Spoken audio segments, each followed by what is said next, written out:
ચટાકેદાર અને તીખી મીઠી પાણીપુરી ખાવાનો શોખ કચ્છના એક ગામના લોકો માટે આફત બનીને આવ્યો. આ ગામમાં પાણીપુરી ખાધા બાદ એક સાથે 50થી વધુ લોકોને ફૂડ પોઈઝનિંગ થતાં સમગ્ર પંથકમાં દોડધામ મચી ગઈ. પાણીપુરી ખાધાના થોડા જ સમયમાં લોકોને ઉલટી, ઉબકા અને પેટમાં દુખાવા જેવી ઝેરી અસરો થવા લાગી હતી, જેના કારણે તાત્કાલિક અસરગ્રસ્તોને હોસ્પિટલ ખસેડવા પડ્યા હતા. દર્દીઓની સંખ્યા એટલી મોટી હતી કે સ્થાનિક આરોગ્ય કેન્દ્ર અને ખાનગી હોસ્પિટલ ઉભરાઈ ગઈ હતી.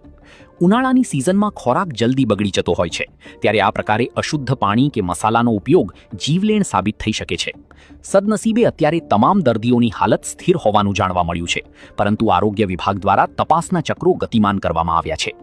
બહારની લારીઓ પર મળતા આવા ખુલ્લા ખોરાક અને સ્વચ્છતાના અભાવ પર આવી કોઈ ઘટના બને પછી જ પગલાં લેવાય છે?